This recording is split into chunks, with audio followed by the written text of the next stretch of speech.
तौहीद का डंका आलम ने बजवा दिया कमली वाले ने, तौहीद का डंका आलम ने बजवा दिया कमली वाले ने, पी पी के पियाले कौसर के लौटेंगे मजाजी भर भर के। इन्ना आतैना कल कौसर फरमा दिया कमली वाले ने, दीनो मिला ईमानो मिला, पढ़ने के लिए कुरान मिला। जो कुछ देने का था सब कुछ दिलवा दिया कमली वाले ने। बोलो ला इलाहा इल्लल्लाह, ला इलाहा इल्लल्लाह,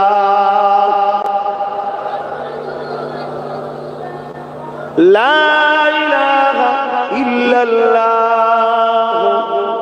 मुहम्मदुर रसूलुल्लाह। अल्लाहुम्मा सल्ली अला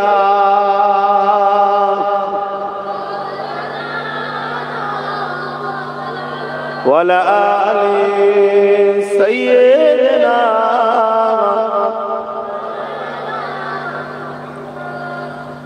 वक़ाल अल्लाहु तआला फ़ी कलामिल मजीद वल फ़ुरक़ानिल हमीद,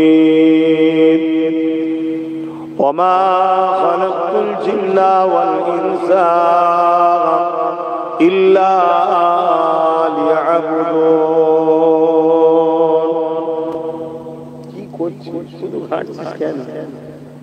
যত ঘাটছি আওয়াজ কমে যাচ্ছে।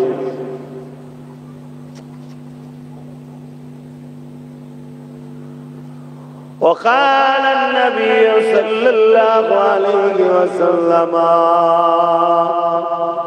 من أحب سنتي فقد أحبني ومن أحبني كان معي في الجنة।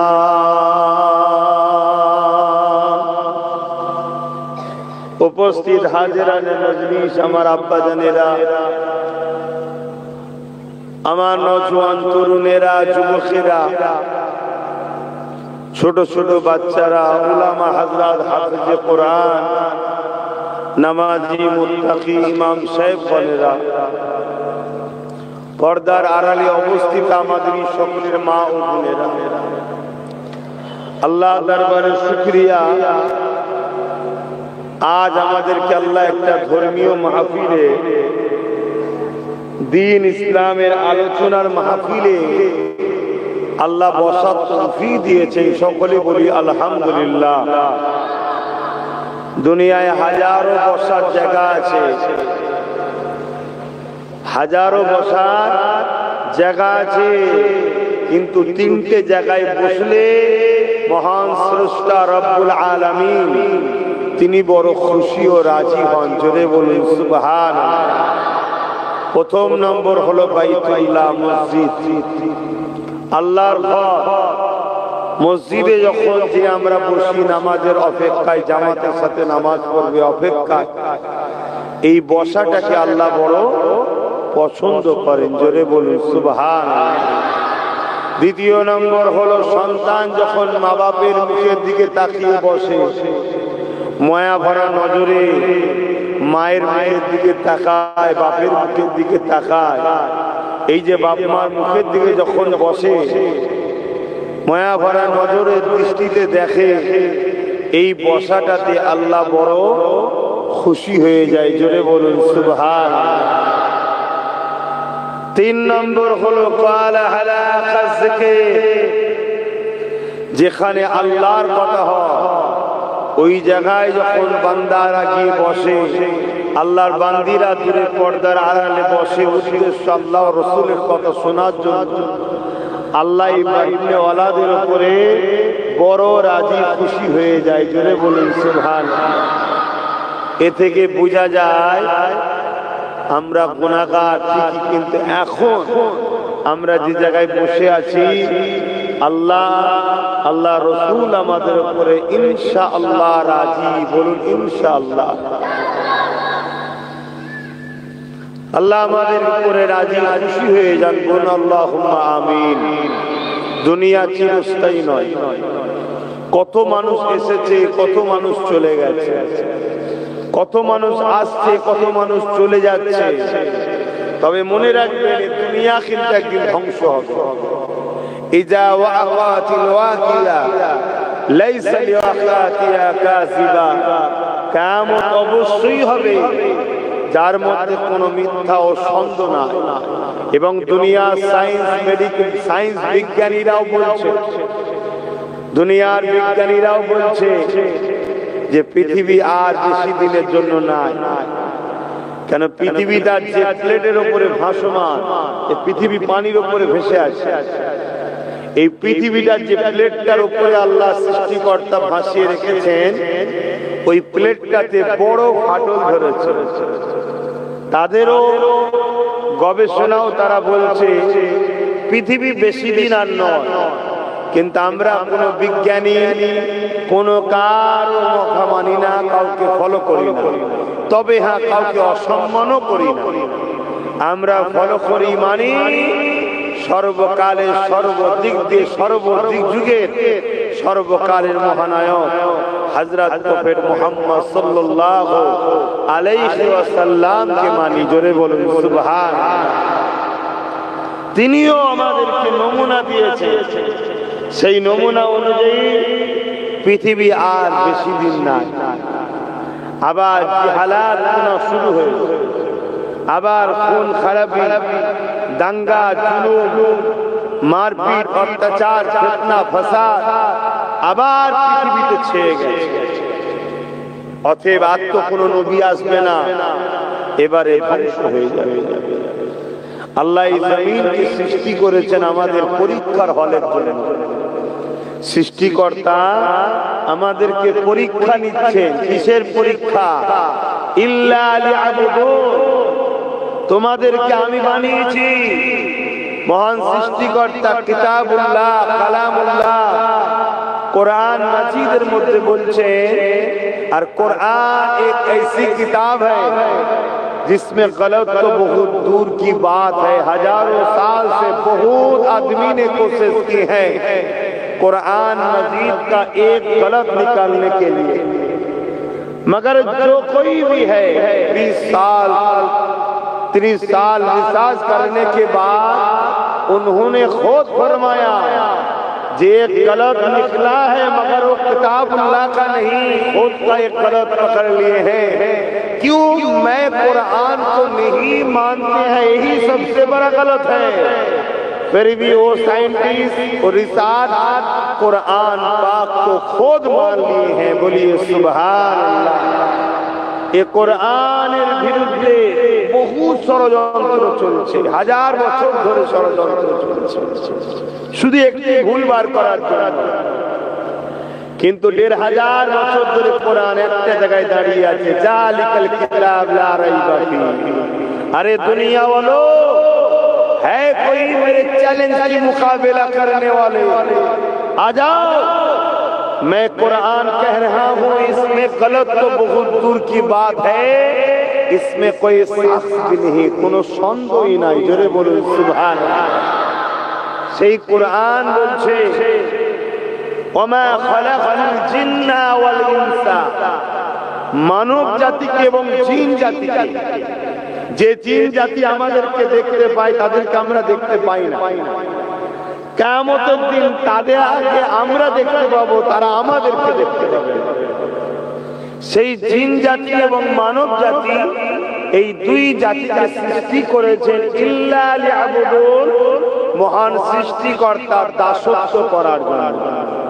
আর জিন জাতি মধ্যে থেকেই হলো ইবলিস শয়তান, যে আজাজিল যার নাম ছিল, বড় ভালো লোক ছিল, বড় ইবাদত গুজার ছিল, এত ভালো লোক ছিল ফেরেশতাদের উস্তাদি করেছে, ফেরেশতাদের পড়িয়েছে।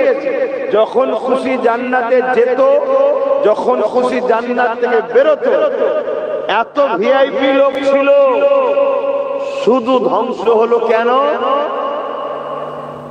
বলে?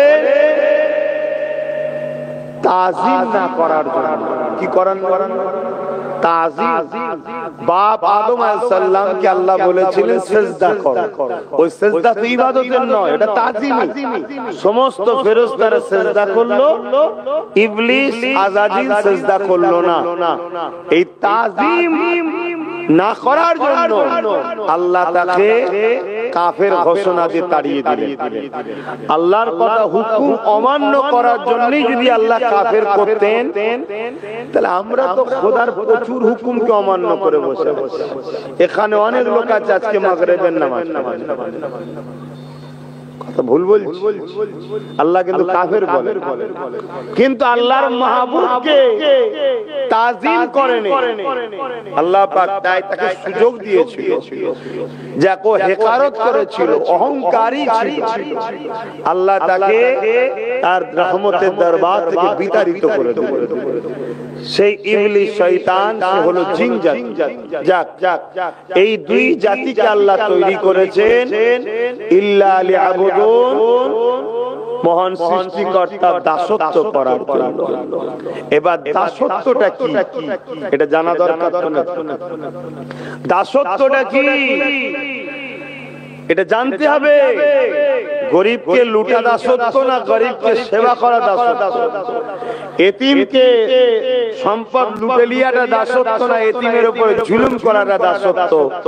এটা জানাবার জন্য মহান সৃষ্টিকর্তা যুগে যুগে দুটো করে জিনিস পাঠিয়েছে। একটা হলো আসমানি কিতাব, আর ওই কিতাবটাকে বুঝাবে বলে মনোনীত, প্রেরিত, পছন্দনীয় নবী, রাসূল, পয়গম্বর, প্রফেট, আওতার, মেসেঞ্জার পাঠিয়েছেন। জোরে বলুন সুবহানাল্লাহ। যখনই মানুষ অন্ধকারে চলে গেছে, দাসত্ব ভুলে গেছে, বুরাইতে গেছে, খারাপে গেছে, ধ্বংসের দিকে গেছে, তখনই সৃষ্টিকর্তা এই মানুষ জাতিকে সঠিক রাস্তা দেখাবেন বলে মহান রব্বুল আলামিন আসমানি কিতাব আর নবী রাসূল পাঠিয়েছেন। ঠিক তেমনি আজ থেকে ১৫০০ বছর আগে পৃথিবী যখন অন্ধকারে আচ্ছন্ন হয়ে গিয়েছিল, মানুষগুলো এক রবের দাসত্ব ছেড়ে দিয়ে রব্বুল আলামিনকে ভুলে গিয়ে নিজেদের হাতে হাজারো নকল নকল খোদা তৈরি করেছিল। কারো নাম দিয়েছিল লাত, কারো নাম দিয়েছিল উজ্জা, কারো নাম দিয়েছিল হুবল। এইভাবে নানান রকম নাম দিয়ে কুসংস্কারে তারা চলে গিয়েছিল। তারা নিজেদের হাতে করে নিজেরা নিজেদের মতো করে নকল নকল খোদা তৈরি করেছিল। ওই খোদাদের তারা উপাসনা করত, ওই খোদাদের কাছে তারা সাহায্য চাইত, এবং তাদের আখিরাত খারাপ হয়ে গিয়েছিল। ছেলেরা নিজেদের বাপকে হত্যা করে দিত, বাপেরা নিজেদের মেয়েগুলোকে জ্যান্ত জ্যান্ত পুঁতে দিত।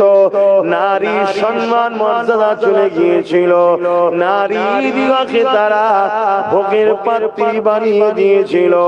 এই অসভ্যতা বর্বরতা পৃথিবীতে ছেয়ে গিয়েছিল।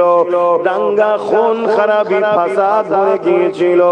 এ যুবকেরা, তরুণেরা, বাপেরা এমন করে পৃথিবীর গরিবদের বাঁচার কোনো অধিকার ছিল না। ধনীরা তাদেরকে কৃতদাস দাসী বানিয়ে খরিদ করে নিয়ে যেত।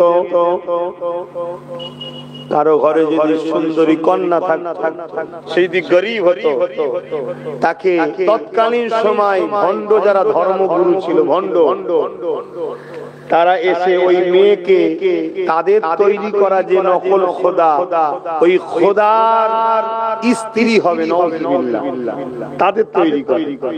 কেন? সৃষ্টিকর্তা তো তিনি লাম ইয়ালিদ ওয়া লাম ইউলাদ, যিনি কারো থেকে পয়দা নয়, তিনার থেকেও কেউ পয়দা নয়। সৃষ্টিকর্তার স্ত্রীও নয়, সন্তানও নয়, বাপ মাও নয়, তিনি খোদ মালিক। জোরে বলুন সুবহানাল্লাহ। তিনার সৃষ্টিও নাই, শেষও নাই, তিনার শুরুও নাই শেষও নাই। তিনিই তো রব, তিনিই তো প্রভু, তিনিই তো মালিক। তৎকালীন সময় তাদের বিশ্বাস কালচার ছিল এত নোংরা, ওই সুন্দরী মেয়েগুলোকে তারা নিয়ে চলে যেত, নিয়ে গিয়ে ভণ্ড ধর্মগুরু যারা ছিল তারা ওই মেয়েরা যখন আসতো, নিরীহ ঘরের মেয়ে, তারা বলতো আমরা আমাদের প্রভুর সঙ্গে আমাদের নেকা হয়েছে, গর্বের বিষয়, তো প্রভু কই? তখন তারা বলতো প্রভু কি আর সশরীরে আসে? আমরা তো প্রভুর উত্তরসূরি, আমাদের সেবা করা মানে প্রভু সেবা করা। এভাবে সব বেটিদের ইজ্জতকে লুণ্ঠন করত। আর ওই বেটিদের কন্যা সন্তান যদি হতো, কন্যা সন্তান ও বেটিগুলোকে জ্যান্ত পুঁতে দিত। আর যদি পুত্র সন্তান হতো, পুত্র সন্তানটাকে নিয়ে কন্যাটাকে হত্যা করত। এসব জাহিলিয়াত ভরে গিয়েছিল। আমার দেশেও ছিল, সব পুরো পৃথিবীতে ছিল, আমার দেশেও ছিল। ইতিহাস খুলে দেখো, আমার দেশেও ছিল। নিচু জাত, উঁচু জাত, শূদ্র না কি কমলে সব বলে, বা কথা বুঝে আসছে, অছুঁত, এসব ছিল বিভাজন। খারাপ লিও না, আপনাদেরই পূর্বপুরুষ ৩-৪ পিঢ়ি পিছনে গেলে তারা প্রচুর অত্যাচারের শিকার হয়েছে। সেই অত্যাচারের হাত থেকে তাদেরকে নিরাপদ দিয়েছে সুলতানে হিন্দ গরিবে নওয়াজ খাজা মুঈনুদ্দিন আজমিরি। জোরে বলুন সুবহানাল্লাহ।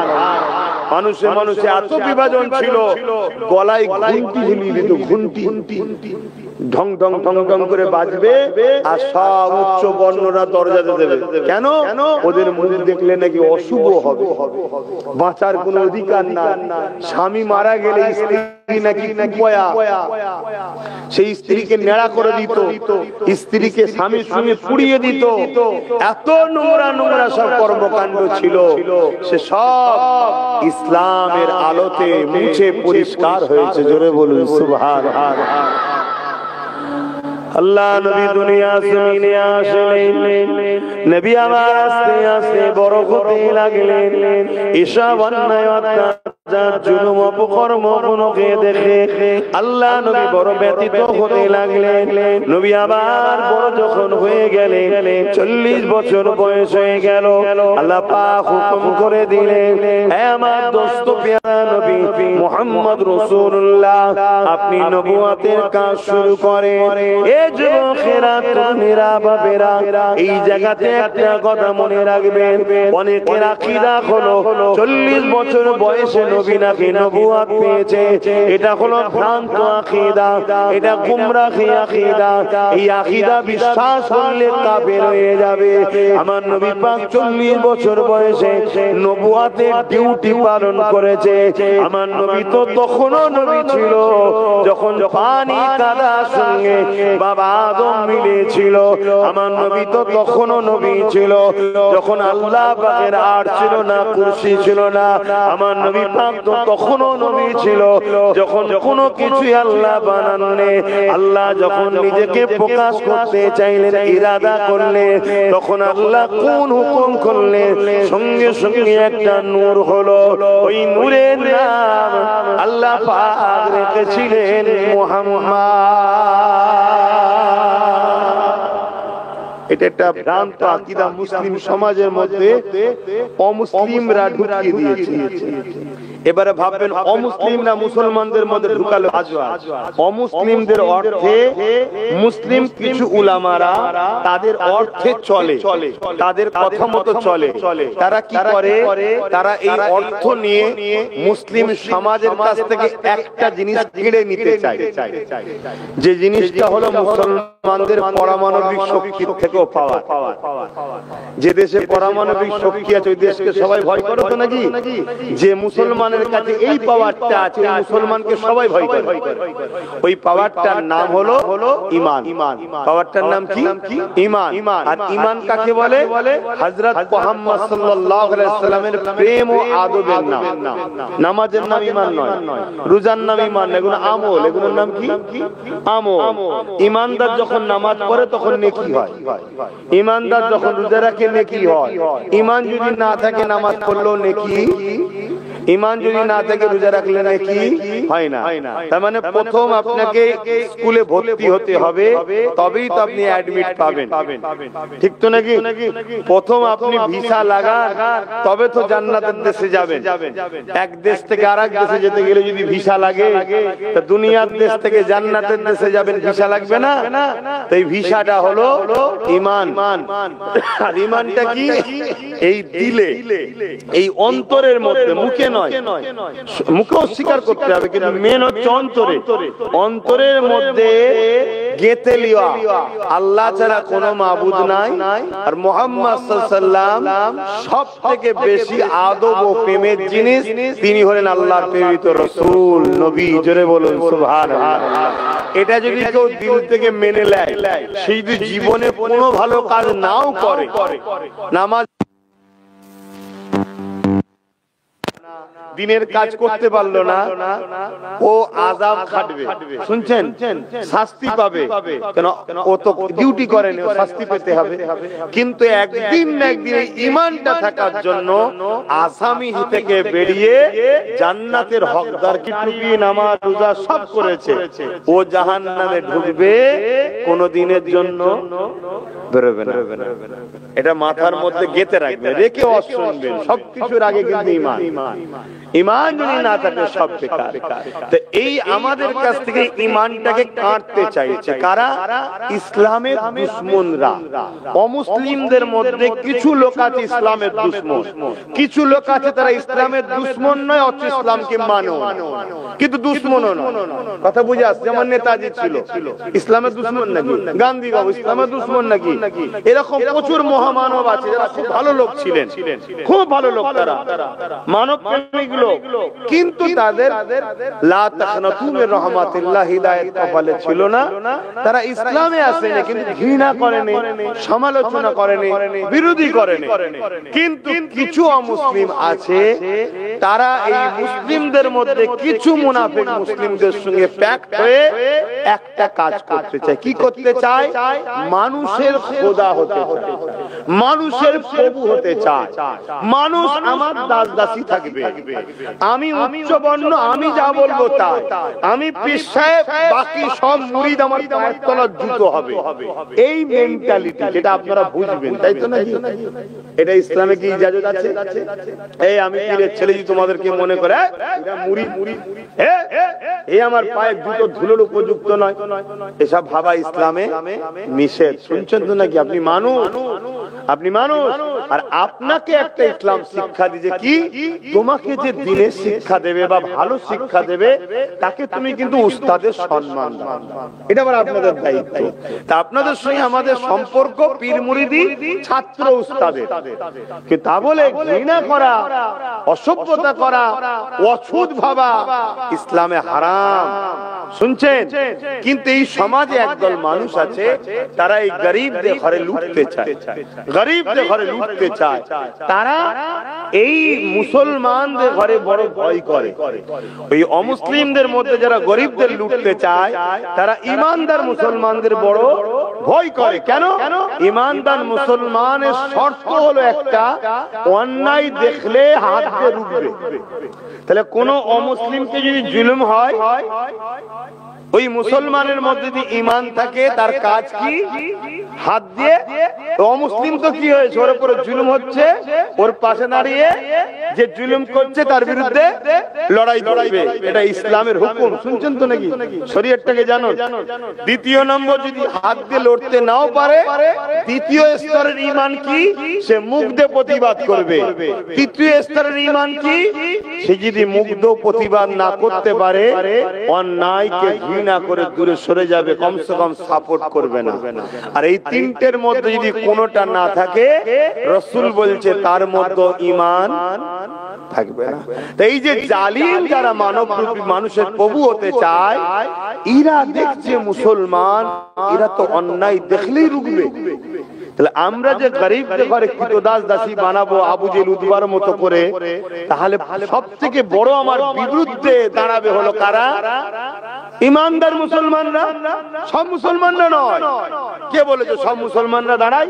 এই বাংলাতে আমি হাজারো মুসলমান দেখিয়ে দেবো যারা যারা জালিমদের সঙ্গে মিশে নিরীহ গরিবদের ঘরে লোটে, খুন করে, মিথ্যা কেস দেয়, অত্যাচার করে, গরিবের সম্পদ ঝেড়ে খায়, তেল থেকে শুরু করে, চাল থেকে শুরু করে, তেরপল থেকে শুরু করে, ঘর থেকে শুরু করে, হাজারো মুসলমান আছে গরিবের সব চুরি করছে, আছে না? তাহলে সব মুসলমান বিরোধী হবে না, আর সব মুসলমানকে ভয় করে না। ভয় করে কাকে? বলুন বলুন, ঈমানদার। ঈমানদার কেন? ঈমানদার মুসলমান, এদেরকে কখনো মিটানো যায় না। জোরে বলুন সুবহানাল্লাহ। ইতিহাস তারা খুলে দেখেছে, মক্কা জমিনে যখন আবু জিহল উতবা সাইবারা আমার নবী পাক যখন নাইর মেসেজটা দেয়, গরিবের অধিকারের মেসেজ দেয়, ইনসাফের কথা বলে, নারীদের অধিকারের কথা বলে, বঞ্চিত শোষিত লাঞ্ছিত মানুষের পাশে যখন নবী দাঁড়ায়, মনে রাখবে নবী যাদের পাশে দাঁড়িয়েছিল প্রথম জীবনে, তারা কিন্তু কেউ এক আল্লাহকে মানত না, তারা নকল খোদা মানত, কিন্তু তারা ছিল গরিব, তারা ছিল অত্যাচারী, তাদের উপরে জুলুম হতো, মজলুম ছিল। আল্লাহ নবী এই অসহায়দের পাশে দাঁড়িয়ে জালিম আবু জিহল উতবা সাইবাকে বুঝাতে লেগেছে এবং অসহায়দের ঘরে একটা করতে লেগেছে, তাদেরকে বুঝাতে লেগেছে তোমরা একা একা হয়ে থেকো না, এক হয়ে থাকো, এক হয়ে থাকো। তাহলে আমাদের উচিত সমাজকে বুঝানো, প্রতিটা গরিব মানুষ সে যে কোনো ধর্মের হোক না কেন, এক হয়ে থাকো, এক হয়ে থাকো। তাই তো নাকি? যেমন আমার ভারতবর্ষে একটা ডাটা দেখছিলাম, আজকে দেখছিলাম, উত্তরপ্রদেশে সব থেকে বেশি জুলুম হচ্ছে আদিবাসী দলিতদের উপরে। কথা বুঝে আসছে? এসসি এসটি যাদের ঘরে বলা হয়, সব থেকে বেশি জুলুম হচ্ছে, মুসলমানের থেকেও বেশি। কিন্তু মুসলমানেরটা হাইলাইট করা হয় কেন? মুসলমানকে মারলে কিছু আমার অমুসলিম ভাইদের মাথায় এমন ভুল বুঝিয়েছে আমাদের সম্বন্ধে, না আমাদেরকে মারলে ওরা খুশি হয়। এই খুশি হলে তখন এই জালিম সরকারকে তখন ভোট দেবে, এজন্য আমাদেরটা হাইলাইট করে। কিন্তু যারা খুশি হচ্ছে তাদেরই পরিবার বা তাদেরই এক অংশকে কিন্তু মেরে শেষ করে দিচ্ছে, সেটা কিন্তু মিডিয়াতে হাইলাইট হচ্ছে না। এটা মনে রাখবেন। শুধু যে আমরা বিপদে আছি তা নয়, গরিবরা বিপদে আছে। এই হক কথা বলতে হবে বাবা, এটা ইসলাম আমাকে শিখিয়েছে। এতে আমার কোনো মুসলমান যদি আমার কথা পছন্দ না করে, আমার কিছু করার নেই, কেন আমাকে হক কথা বলতে হবে।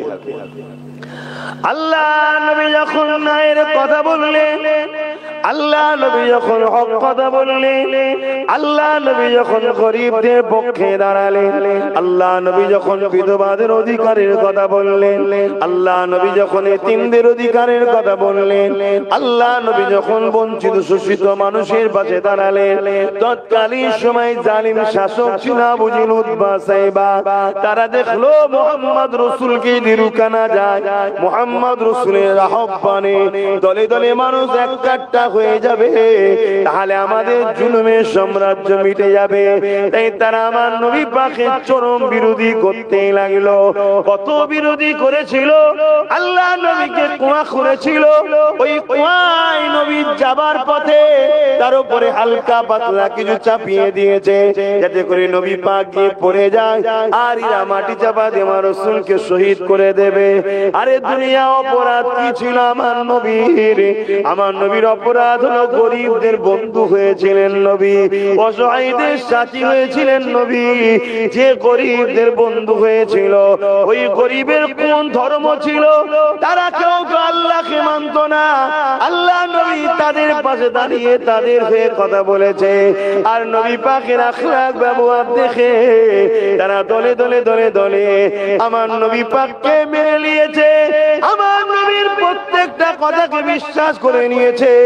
তারা রাসূলুল্লাহর আখলাকে মুগ্ধ হয়ে একদিন ঈমানের কলেমা পড়ে ইসলামও কবুল করে নিয়েছে। আল্লাহ নবী কখনো কাউকে জোর করেনি, আল্লাহ নবী কখনো কাউকে প্রেসার দেয়নি। এক ব্যক্তি নবী পাকের দরবারে আসলো, সে ধর্মে ইহুদি ছিল। আমার নবী পাককে বলেছিল, হে আব্দুল্লাহর বেটা মুহাম্মদ সাল্লাল্লাহু আলাইহি ওয়াসাল্লাম, তোমার আখলাক, তোমার কথাবার্তা, তোমার ব্যবহার, তোমার আদর্শ আমাকে বড় ভালো লেগেছে।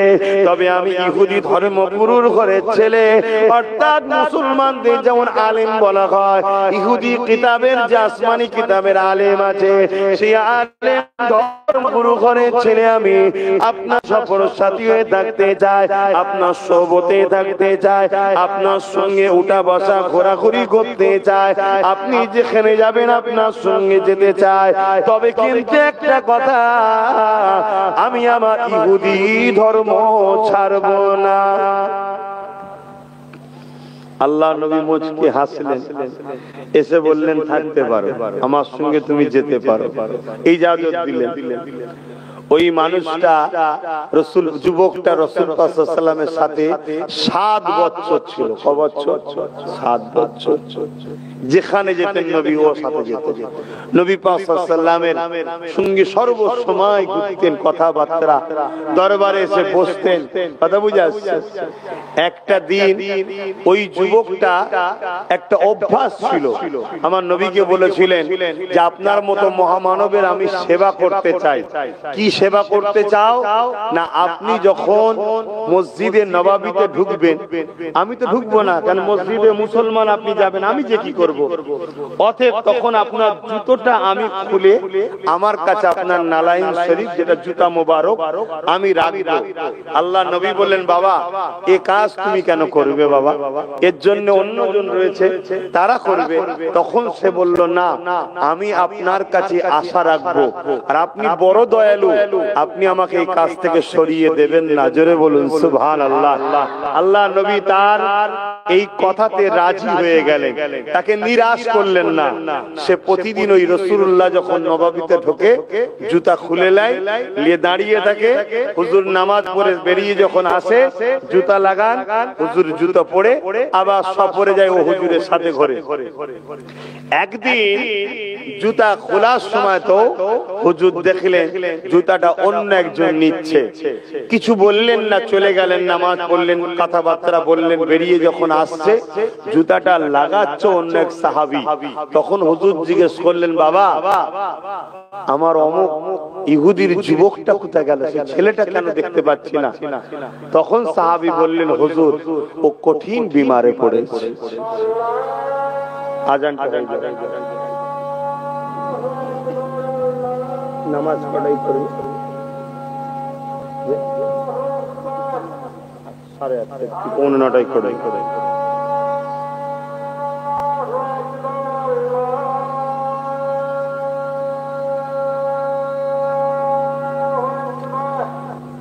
আল্লাহু আকবার, আল্লাহু আকবার।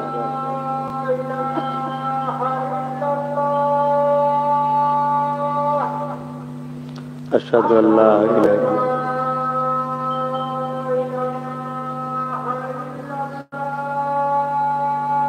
আশহাদু আল্লা ইলাহা ইল্লাল্লাহ।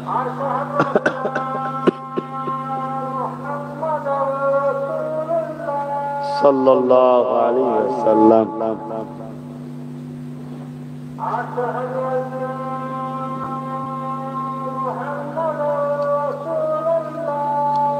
সাল্লাল্লাহু আলাইহি ওয়াসাল্লাম।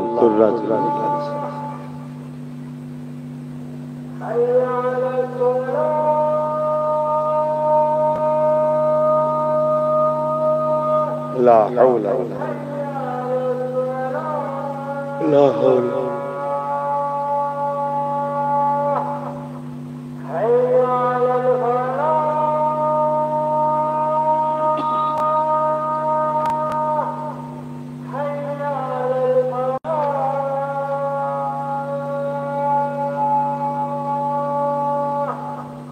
لا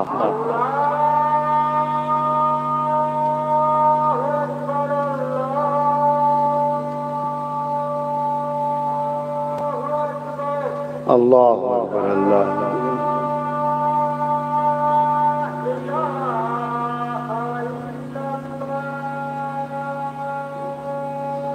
اللهم رب عزت محمد الوسيلة محمد الله إنك لا درود شریف اللهم صل على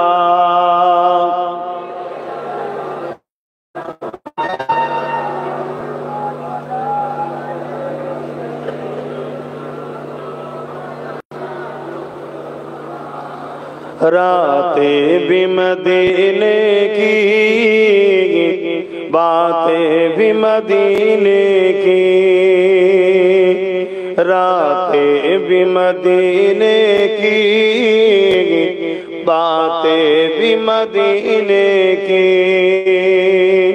जीने में ये जीना है क्या बात है जीने की अरसा हो तैबा की जिस गलियों से गुजरे अरसा हो तैबा की जिस गलियों से गुजरे इस वक्त बेगलियों से खुशबू है पसीने की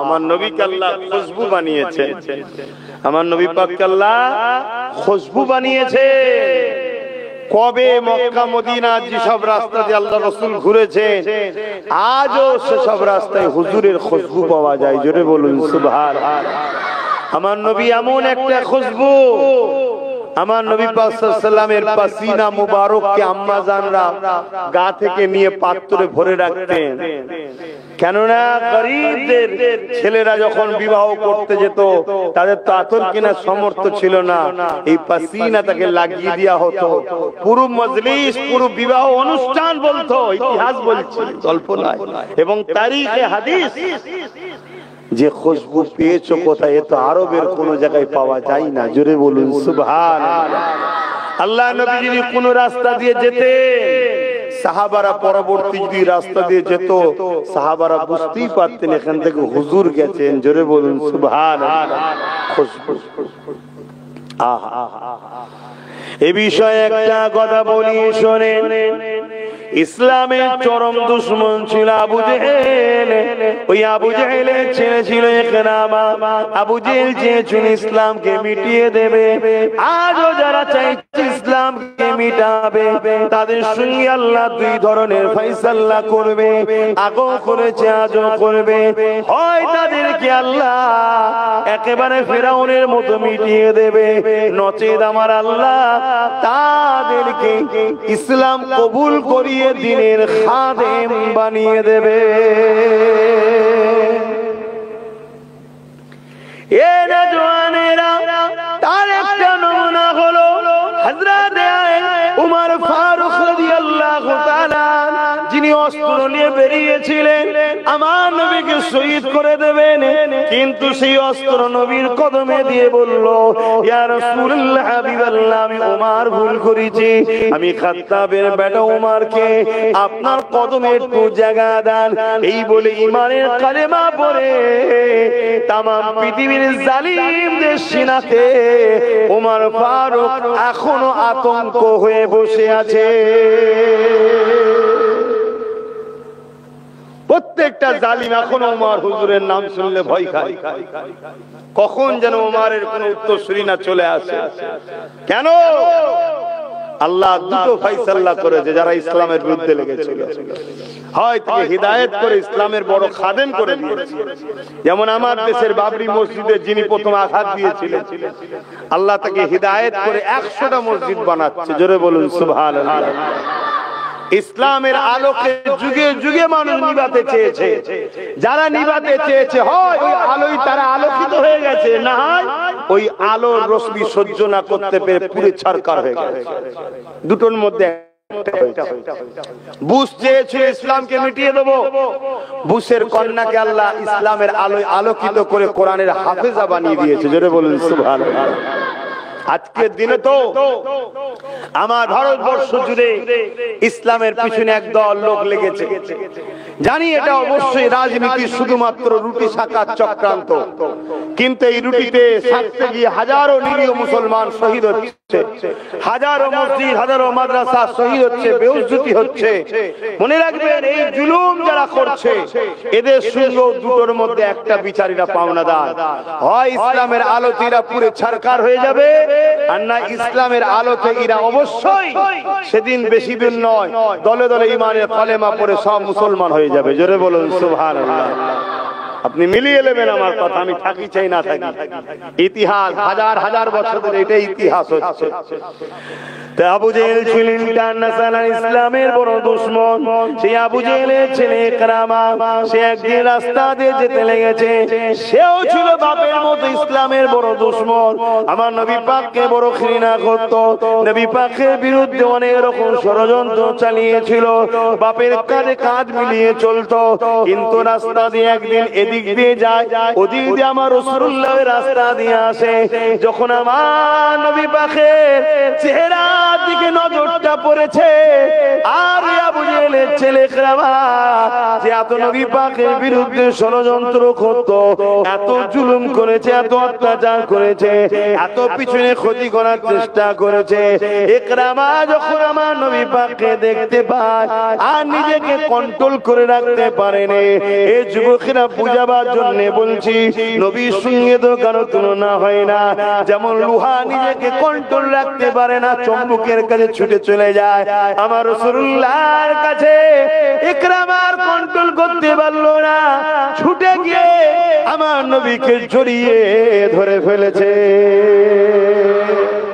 তখনও কিন্তু কলেমা পড়েনি, তখনও দুশমনী ছিল, কিন্তু হুজুরকে দেখে থাকতে না পেরে জড়িয়ে ধরে ফেলেছে। কেন আমার হুজুরকে আল্লাহ এত সুন্দর করেছিলেন, চেহারাতে, আখলাকে, ব্যবহারে, আদর্শে, কোন দিক দিয়ে বলবো বলেন না। আহারে হযরত ইউসুফ আলাইহিস সালাম জিনার চেহারা দেখে মিশরের নারীরা হাতের আঙুল কেটেছিল, হুজুরের দিকে তাকিয়ে তাকিয়ে পুরো আঙুল দুটুকরো হয়ে গেছে, একবারও তারা কষ্টটা বুঝতে পারেনি, এত হুজুরকে দেখতে ছিলেন। আর ইউসুফ নবীকে জিজ্ঞেস করে এত সৌন্দর্য পেলে কোথায়? ইউসুফ নবী বলছে, এ সুন্দর তো জামালে মুহাম্মদ রাসূল থেকে পেয়েছি। জোরে বলুন সুবহানাল্লাহ। ইউসুফ নবীকে দেখি এই হাল হয়, তো হুজুরকে দেখে আহারে আকাশের চাঁদ বলে, হুজুরকে দেখে আমার লজ্জা লাগে, আমার দাগ আছে, হুজুরের চেহারায় দাগ নাই। জোরে বলুন সুবহানাল্লাহ। তো ভাইরা আমার, একদিন আম্মা জান আয়েশা হুজুর অর্থাৎ আমার রাসূলুল্লাহর স্ত্রী, আমাদের আম্মা জান হন, হুজুরের আহলি আমাদের আম্মা জান, নিজের মায়ের সম্বন্ধে যদি খারাপ ধারণা হয় কাবিরা গুনাহ হবে, বেঈমান হবে, কিন্তু রাসূলের স্ত্রী সম্বন্ধে শোনো মশলা গুণ, যদি একটা যাররা পরিমাণ খারাপ ধারণা কখনো দিলের মধ্যে গাওয়া দেয় আর তওবা যদি না পড়ো, এটা যদি তুমি অ্যাকসেপ্ট করে নাও, মনে রাখবে তুমি কাফের হয়ে যাবে। নবীর স্ত্রী নিজের মায়েদের থেকে আমাদের কাছে অনেক সম্মানীয় মা, কেন? তারা রাসূলের সঙ্গে ছিলেন। জোরে বলুন সুবহানাল্লাহ। তো যাই হোক, আম্মা জান আয়েশা হুজুর বসে আছেন, আমার রাসূলুল্লাহ তিনার স্ত্রীর কোলে মাথা দিয়েছেন, আমাদের আম্মা জান তিনার স্ত্রীর কোলে মাথা দিয়েছে, দিয়ে চুপ করে আছে। আম্মা জান আয়েশা হুজুর একবার হুজুরের মুখ দেখে, আর পূর্ণিমার চাঁদ, চৌদ্দবী চাঁদ, পুরো গোল চাঁদ, আকাশের চাঁদের দিকে দেখে, আর হুজুরের মুখ দেখে। আল্লাহর নবী চোখ বন্ধ করেই রয়েছেন, বলছেন, আয়েশা কি দেখছেন? হয়তো আমাদের মধ্যে ভাবতে পারে চোখ বন্ধ করে দেখছে কি করে? আরে চোখ বন্ধ করে নবীর গোলাম খরিবের নওয়াজ সাতটা জমিন সাতটা আসমান দেখেছে। জোরে বলুন সুবহানাল্লাহ। আর হুজুর তো অনেক বড় বিষয়, হুজুরের গোলাম গরিবের নওয়াজ, জানেন তো নাকি? নবীর গোলামের যদি এই হাল হয় তাহলে নবীর কি হাল? তো ওই সময় আম্মা জান বললেন, চোখ কটা? চোখ কটা? জোরে বলো, দুটো নয় তিনটে। চোখ কটা? একে চন্দ্র, দুয়ে পক্ষ। হ্যাঁ, একটা ঈশ্বরচন্দ্র বিদ্যাসাগর অমুসলিম ঘরে জন্ম হয়ে তিনটে চোখ দেখতে পাচ্ছে, আর আমরা মুসলমান তিনটে চোখ পাইনি। আরেকটা হলো কালবের চোখ, অন্তরের চোখ। উযকুরুল্লাহ যিকরান কাসীরা, অন্তরের চোখ খুলতে গেলে আল্লাহর জিকির করতে হবে। আমরা যা পাপ করি, এখানে একটা আয়না আছে, দাগ পড়ে, কালো পড়ে। যেমন একটা বাতি আপনি জ্বালিয়েছেন, বাতির চতুর্দিকে কাঁচ থাকে, দেখবেন দেখবেন এই কাঁচটা আস্তে আস্তে ময়লা পড়ে পড়ে পড়ে বাতির রোশনি আর বাইরে আসে না, ওটাকে পরিষ্কার করে দিলেই আবার রোশনি। এই কাল্পটা হলো বাতি, একটা নূর জ্বলছে, সে মুসলিম হোক আর অমুসলিম হোক, সমস্ত মানুষের এখানে একটা বাতি আছে, নূর, আলো জ্বলে। ওই আলোটা তোমাকে ভালো রাস্তাটা দেখায়, কিন্তু আমরা অন্যায় করে করে করে করে ও চতুর্দিকে অন্ধকার হয়ে যায়। এই অন্ধকারটা পরিষ্কার, কাঁচটা পরিষ্কার করার লাইন হলো কি? আল্লাহর জিকির, সৃষ্টিকর্তার পাক নাম। এখানে ধাক্কা দিতে হবে, আল্লাহ আল্লাহ আল্লাহ, এইসব ধাক্কা দিতে হবে, এটা পরিষ্কার হবে। কিছুক্ষণ করার পরে দেখবেন আপনার চোখ দিয়ে অটোমেটিক পানি এসছে। তার মানে কি? আপনার ভেতরের নরমি ভাব আসছে, গরম অহংকার জাল্লাদি যেটাকে বলা হয়, কঠোর ভাবটার সাথে মিটছে। এবারে তুমি দিল থেকে নরম হচ্ছে। কথা বুঝা যাক, ওদিকে আমার আজকে ওয়াজ নয়। হুজুর কেবলা আসবে আমি শুনলাম, তো আমার পরে আব্বা জানের রাতিসার নামাজ, উনি পীর মানুষ, উনি হয়তো এই বিষয়ে আলোচনা করলেও করতে পারে। তো আমি যে কথা বলছিলাম, কি কথা বলতে গিয়ে চলে গেল। আম্মা জান আয়েশা হুজুর বলছেন, আর রাসূল বললেন কি দেখছেন? স্ত্রীকে জিজ্ঞেস করছে। আম্মা জান বলছেন, আমি আকাশে চাঁদ দেখছি আর আমার কোলের চাঁদকে দেখছি। জোরে বলুন সুবহানাল্লাহ। স্বামী স্ত্রীর কথা, স্বামী স্ত্রীতে আনন্দ করা, এটা হুজুরের সুন্নাত। জোরে বলুন সুবহানাল্লাহ। আমার রাসূল সাল্লাল্লাহু আলাইহি ওয়াসাল্লাম খাবারকে চিবিয়ে দিতেন, শক্ত খাবারকে চিবাতেন, চিবিয়ে চিবিয়ে নরম করে আম্মা জানদের খাওয়াতেন, স্ত্রীদের খাওয়াতেন। জোরে বলুন সুবহানাল্লাহ। আম্মা জানরা রান্না করতেন, হুজুর কি আম্মা জানদের সঙ্গে রান্নার কাজ করে দিতেন, জিনিসপত্র কেটে দিতেন, বিভিন্ন রুটি টুটি তৈরি করে দিতেন, আম্মা জানদের কাজে সহযোগিতা করতেন স্ত্রীদের। জোরে বলুন সুবহানাল্লাহ। যদি কেউ আমরা স্ত্রীদের সহযোগিতা করি, এটা হুজুরের সুন্নতের নেকি হবে। জোরে বলুন সুবহানাল্লাহ। কথা বুঝে আসছে? আমার অনেক আগেকারের পড়া আমার ঠিক স্মরণে পড়ছে না, হয় কোন উলামা হবেন বা কোন সাহাবা হবেন, আমার খেয়াল পড়ছে না, বহুত আগে পড়েছি। একজন বড় আলেম মানুষ, বড় পাওয়ারফুল ব্যক্তি, একদিন তিনার ঘরে হঠাৎ করে মেহমান এসেছে। হঠাৎ মেহমান, তো মেহমান এসেছে, রান্না 2 মিনিটেই কাজ মিটে যাবে। কথা বুঝার জন্য তো পেটে এত প্রবলেম, এত শরীর অসুস্থ, যাক আমি ডাক্তারি করতে গেলে হবে না, সময় কম। সেই জায়গায় ওই গলায় মেরেছে হাড়ি মাথাতে, মাথা ঢুকে গলায়, হাড়ির কানাটা তো মোটা হয় মাটির, ওইটা ঝুলেছে। ওই অবস্থায় হুজুর বাইরে বেরিয়েছে। মুরিদ জিজ্ঞেস করছে, হুজুরই কি অবস্থা? বলছে, বাবা অসময় তোদের জন্য বলতে গেছি, তোদের মা দিয়েছে। তখন মুরিদরা মধ্যে কেউ বলছে, হুজুর এত ইরম দ্বারা কাজ করলো। হুজুর তখন তারা, এ কি কথা? সর্বসময় সে আমার সাথ দেয়, সর্বসময় সর্ব বিষয়ে স্ত্রী আমার সাথ দেয়, সব বিষয়ে সে আমার সাথ দেয়। এই অসময়ে যে তাকে বলেছি, সে যেদিন একটু মাথায় মেরেই দিয়েছে, তো এটা সমালোচনা করতে হবে? ভেবে দেখুন ইসলাম কত আদর্শ শিখিয়েছে, কিন্তু আমরা সেই ইসলামের উপরে নাই তো। তাই আমরা স্ত্রীদের উপরে রাগ মুখ করে ফেলি, ছোট বড় কথা বলে ফেলি। আল্লাহ আমাদের সবাইকে ইসলামের জিন্দেগি গড়ার তৌফিক দেন, বলুন আল্লাহুম্মা আমিন। তারা সর্বসময় আমাদের কথা শোনে না, শোনে না, সব শোনে তো নাকি? এবারে একটা সময় মিজাজ কখন কি হালে থাকে না থাকে, একটু হয়তো কিছু বলে ফেললো, সেটাকে আমরা সহ্য করতে পারছি না। এই সহ্য করতে হবে আল্লাহ, তবে আমাদের মধ্যে শান্তি আসবে। আল্লাহ তৌফিক দিক, বলুন আল্লাহুম্মা আমিন। তো যাক, আমি যে কথা বলতে গিয়ে চলে গেলাম। আম্মা জান হুজুর দেখার হুজুর, আম্মা জানরা বলছেন যে আমরা জীবনে কোনোদিন আমাদের রাসূল আমাদেরকে রাগ তো দূরের কথা, চোখ বড় করে আমাদের দিকে তাকিয়ে কোনো কথা বলেন। জোরে বলেন সুবহানাল্লাহ। আর মা গুলো ছিল সেরকম পবিত্র মা, বললে হবে, তাই তো নাকি? আল্লাহ যাদেরকে পছন্দ করেছে, আমার হাবিবের স্ত্রী হবে, চারটিখানি ব্যাপার নাকি? তো যাক, আমি ওদিকে যাচ্ছি না। আল্লাহ রাসূল বলে, আয়েশা কি দেখছেন আপনি তাহলে? আমার মুখে আর চাঁদের মধ্যে আম্মা জান আয়েশা হুজুর বললেন যে আকাশের চাঁদের দাগ আছে, আমার কোলের চাঁদের দাগ নাই। জোরে বলুন সুবহানাল্লাহ। আমার নবীকে এত সুন্দর দেখতে ছিলেন। আহা, একদিন আম্মা জান আয়েশা হুজুর আমার রাসূলকে বলেন, হুজুর আপনি একটু ঘরের মধ্যে আসেন। আল্লাহ রাসূল বলেন, আয়েশা আমি একটু ব্যস্ত আছি, আমি একটু ব্যস্ত আছি, হুজুর আমি বেশি সময় নেব না, একটু ঘরে আসেন। আমার রাসূল ঘরে গেলেন, হুজরার মধ্যে ঢুকলেন। ঢোকার পরে জিজ্ঞেস করলেন, কি হয়েছে বলেন? হুজুর আমার কাপড় নষ্ট হয়ে গেছে। আমার রাসূল বলে, আয়েশা যদি দুনিয়া চাও তো বলো, উহুদ পাহাড়কে সোনা বানিয়ে দিচ্ছি, তুমি মালিকানা পেয়ে যাবে, ভাঙিয়ে ভাঙিয়ে খরচ করো। নবী এইটুকু কথা বলেছে, উহুদ পাহাড়ের নিচটা পুরো সোনা। জোরে বলুন সুবহানাল্লাহ। আরে আরবের এত দাম কেন? আমার নবীর কদমের ওসিলায়। তারা আমার নবীর কদমের ওসিলায় দামি হয়েছে, কিন্তু আজকে তারা আমার নবীর আদর্শ থেকে বেরিয়ে গেছে। শুনছেন তো নাকি? তারা বেরিয়ে গেছে। নবীর আদর্শ আলহামদুলিল্লাহ আমাদের মধ্যে এখনো যা আছে ওদের মধ্যে তা নাই। ওরা বেরিয়ে গেছে, ধ্বংসের দিকে চলে গেছে ওরা। আর খুব শিগগিরই ধ্বংস হবে, ধ্বংস হবে। আল্লাহ রাসূল বলেছেন, যেদিন এই মরুভূমিতে সবুজ গজিয়ে যাবে এবং আকাশ ছোঁয়া ঘর বাড়ি হবে, সেদিন জানবেন কিয়ামত খুব কাছে। তারা তো ছিল রাখাল, মেষ চালাতো, কি ছিল আরবে? কিছু ছিল না।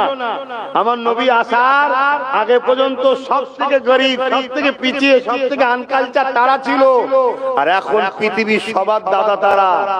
মনে রাখবেন যে যাই হোক, আরবকে সবাইকে মেনিয়ে চলতে হয়, সবার সঙ্গে আরবের সঙ্গে খাতির রাখতে হয়। আমার দেশেরটাও ঘন ঘন আরবের সঙ্গে সম্পর্ক রাখছে, দেখছেন না কেন?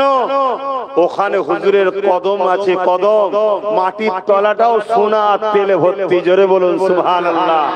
পৃথিবীর সব থেকে যে জিনিসের দাম বেশি হয় সেটা হলো সোনার তেল। মনে রাখবেন, এখন অনেক ছোট ছোট রাজ্য হয়ে গেছে। জাজিরাতুল আরব ছিল যেটা, তার মধ্যে কুয়েত আছে, দুবাই আছে, তাদেরও অনেক, কাতার আছে, সব মিলিয়ে পুরো দেশটাই মাটির তলাতে তেল আর সোনা। কথা বুঝে আসছে? হ্যাঁ, তো যাক, আমি ওদিকে যাচ্ছি না। আম্মা জান আয়েশা হুজুর বললেন, হুজুর আমার দুনিয়া লাগবে না। আমার রাসূল বললেন, তাহলে তালি দিয়ে পড়ো। দোনো জাহানের বাদশা যিনি, তালি দিয়ে পড়ো, যদি আখিরাত। আম্মা জান বললেন, হুজুর তালি দিয়েই পড়ছি তো, এতগুলো তালি দিয়েছি, কিন্তু তালি যে দেবো, ভালো করে শোনেন, তালি যে দেবো, সেলাইটা যে করবো, এর জন্য বাতি দরকার। বাতির মশলাটাও নাই, তখন এরকম বাতি নাই, মশলাওয়ালা বাতি, সে মশলাটাও নাই। তাই আপনাকে ডেকেছি, আপনার চেহারায় আমার ঘর আলো হয়ে গেছে, দেখুন। জোরে বলুন সুবহানাল্লাহ। তাই বসে বসে একটু সেলাই করবো। জোরে বলুন সুবহানাল্লাহ। আম্মা জান আয়েশা হুজুর থেকে আরো রায়াত আছে যে আমাদের যখন সুই হারিয়ে যেত, খুঁজে পেতাম না, হুজুর আসতো, হুজুরের শরীরের জ্যোতিতে, লাইটে আমাদের ঘরে এত আলো হতো, সুইটা আমরা খুঁজে পেতাম। জোরে বলুন সুবহানাল্লাহ। আর এক রায়াতের মধ্যে আছে, একদিন আমার রাসূল পাক সাল্লাল্লাহু আলাইহি ওয়াসাল্লামকে আম্মা জান জিজ্ঞেস করতেন, হুজুর আপনি কেমন মানুষ? খুব ভালো ধরে, আপনি কেমন মানুষ? স্ত্রী বলছে কেমন মানুষ? স্ত্রীর থেকে স্বামীর কাছে বেশি আপন কেউ হয়? বলুন। মা আপন ঠিকই, কিন্তু যতটা ক্লোজ স্বামী স্ত্রীর সম্পর্ক হয়, অতটা ক্লোজ মাও জানে না। কেন? ছেলে একটু বড় হয়ে যাওয়ার পরে মায়ের কাছেও পর্দা করতে হয়, জানেন তো নাকি?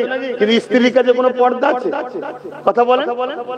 এটা তো আল্লাহর সৃষ্টি, সৃষ্টিকর্তা তো সৃষ্টি, ওখানে কোনো পর্দাই নাই, ঠিক তো নাকি? দুজনে একে অপরের কাছে এত ক্লোজ, যেখানে এই তৃতীয় কেউ এত ক্লোজ হয় না। সেই স্ত্রী রাসূলকে বলছেন, আপনি কেমন মানুষ হুজুর? আর আজকে আমাদের সমাজে একটা কথা বেরিয়েছে, ওই অমুসলিমদের অর্থ পরিচালিত বক্তা রাসূল নাকি আমাদের মতো মানুষ।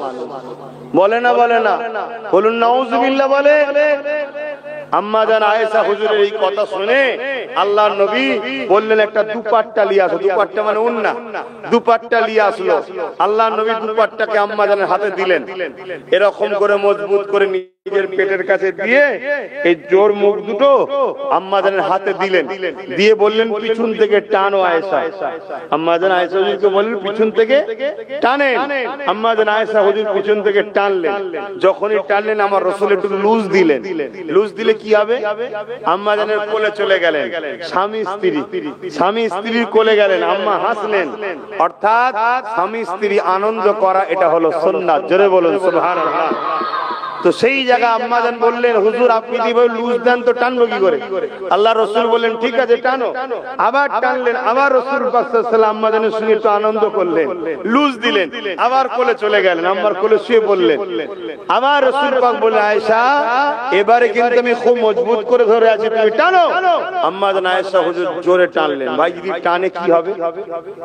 হয় হুজুর পড়ে যাবে, না একটা গাঁট খুলে যে অপরটা আম্মা জান হাতে চলে যাবে, নাই হুজুরের এখানে যেটা ছিল ছিঁড়ে যাবে, চতুর্থ কিছু হবে? বলুন, চতুর্থ কিছু হবে কি কাপড়টা? এখন যদি পিছন থেকে কেউ আমাকে টানে, আমি কি হব? হয় পিছন দিকে পড়ে যাব, না এই কোণে একটা মুখ খুলে যায় আর একটা মুখ চলে যাবে, আর না এই জায়গা থেকে ছিঁড়ে যাবে। চতুর্থ কিছু হবে ভাই? আম্মা জান আয়েশা সিদ্দিকা রাদিয়াল্লাহু তাআলা আনহা তিনি বর্ণনা করছেন, তিনি রয়াত করছেন, হাদিস বলছেন, আমি সেই প্রভুর শপথ করে বলছি যার কুদরতি হাতে আয়েশার জান আছে, পুরো দুপাট্টাটা রাসূলুল্লাহ শরীরের ভেতর দিয়ে গিয়ে আমি আয়েশার হাতে চলে গেল। জোরে বলুন সুবহানাল্লাহ। আমার নবী হলেন নূর, জোরে বলুন সুবহানাল্লাহ। এই যে আলোটা জ্বলছে, এই চতুর্দিকটা আলোকিত হয়ে আছে, চতুর্দিকটাই তো নূর নাকি, আলো তো নাকি? এখন এই আলো যদি আমি কাটি, কিছু সমস্যা হচ্ছে? কি সমস্যা হচ্ছে? হয় না। কিন্তু আমার নবী ছিলেন মানুষ। আমার নবী কি ছিলেন? মানুষ, কিন্তু নূরের মানুষ ছিলেন। জোরে বলুন সুবহানাল্লাহ। কেন? নূরের জগৎ থেকে যেতে হবে, মেরাজ হবে, নূরের জগৎ থেকে নিয়ে মাটির জগতে দেবে। এজন্য নবী মানুষ, নূর ওয়ালা মানুষ। জোরে বলুন সুবহানাল্লাহ। আসেন আমি যে কথা বলতে গিয়ে এতদিকে চলে গেলাম। ইকরামা আমার রাসূলুল্লাহকে জড়িয়ে ধরলো, ইকরামা জড়িয়ে ধরেছে। এটা আবু জেহেলের একটা চালা দেখে নিয়েছে। আবু জেহেলকে বলতে নিয়েছে, সরদার আবু জেহেল, তুমি আইন করেছো মুহাম্মদ রাসূলুল্লাহর কাছে কেউ গেলে তাকে মৃত্যুদণ্ড দেওয়া হবে। এই আইন সবার জন্য সমান না কারো জন্য আইন, কারো জন্য ছাড়? আবু জেহেল রেগে গিয়ে বলল, না, মুহাম্মদ রাসূলুল্লাহ আমার দুশমন, ওর কানার কাছে যে যাবে তার জন্যই মৃত্যুদণ্ড দেওয়া হবে। ওই সময় ইকরামা বলতে এমন করে ওই আবু জেহেলের চালা বলতে লাগলো, এ আমাদের সরদার, তোমার ছেলে ইকরামাকে ডাকো। তোমার ছেলে ইকরামাকে দেখলাম সে মুহাম্মদ রাসূলের কাছে গেছে, শুধু তা নয়, মুহাম্মদ রাসূলকে গলায় গলায় মিলামিলি কুলোকুলি করতে লেগেছে। আমরা ঈদের দিনে বুকে বুকে মিলি না? ওরা মিলছে দেখি। আবু জেহেল তো রেগে গেল, এত বড় কথা, দেখো ইকরামা এসে হাজির। পুরো মজলিস খুশবু হয়ে গেছে। জোরে বলুন সুবহানাল্লাহ। ইকরামা এসেছে, খুশবু হলো কেন? টাচ হয়ে গেছে খুশবুতে, তাই না? আতরের দোকানে যারা থাকে তাদেরকে আতর মাখতে হয় না, থাকলেই খুশবু হয়ে যায়, তাই তো নাকি? হ্যাঁ। তো ইকরামা তোর বাপ বলতে লেগেছে, শোনো, তুমি সরদারের বেটা, নেতার বেটা, তো কি হয়েছে? তুমি আমার দুশমন মুহাম্মদ রাসূলের সঙ্গে মিলেছো, তোমার জন্য একই আইন, মৃত্যুদণ্ড। যাও, একে নিয়ে গিয়ে জঙ্গল খুঁজে বেঁধে দাও, জীব জন্তু যাতে ইকরামাকে ছিঁড়ে ছিঁড়ে খায়। শুনছেন? আহা, ইকরামাকে কথা মতো নিয়ে গেল, নিয়ে গিয়ে হাতে পায়ে দড়ি দিয়ে জঙ্গলে বেঁধে দিয়ে চলে আসা হলো। এদিকে জঙ্গলে ঝোপঝাড় থেকে চারিদিক থেকে এক একটা করে হিংস্র পশুগুলো বেরোয় আর আগে আসে ইকরামার দিকে, কিন্তু একেবারে কাছে আসছে না। একটু দূরে এসে সব বসে যায় আর ইকরামার দিকে নয়ন ভরে তাকিয়ে রয়েছে। গোল করে পশুগুলো ঘিরে ফেলেছে। ইকরামা এই দৃশ্য দেখে অবাক হয়ে যেতে লেগেছে। ইকরামা বলতে লেগেছে, এই জঙ্গলের পশুগুলো, তোমরা আমাকে খাচ্ছ না কেন? এখানে একটা বক্তব্য বুঝিয়ে দিই।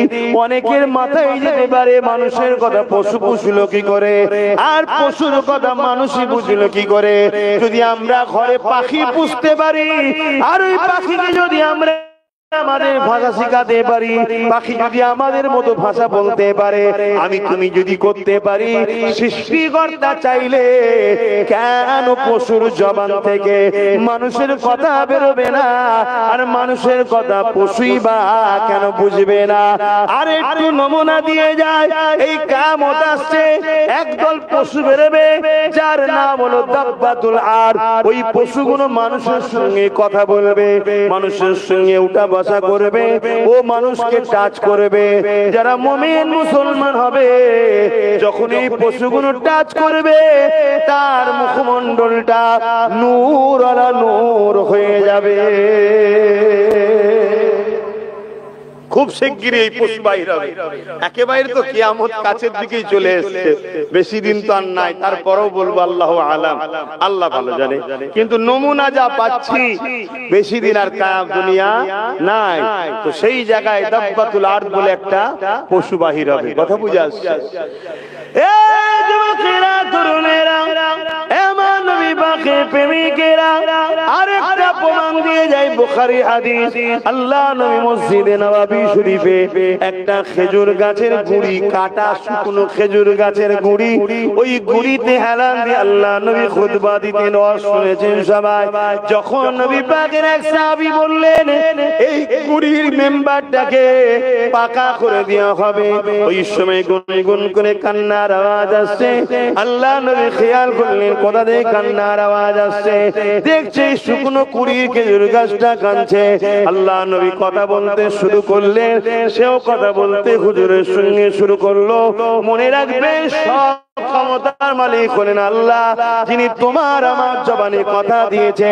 আর একই মুখ রয়েছে তোমার আমার সমাজে অনেকের কথা দেয়নি। আচ্ছা, মুখ থাকলেই যে কথা বলতে পারবে এমনটা নয়, কথা বলান উনি সৃষ্টিকর্তা। অনেকের মুখ আছে কথা বলতে পারে, সেই আল্লাহ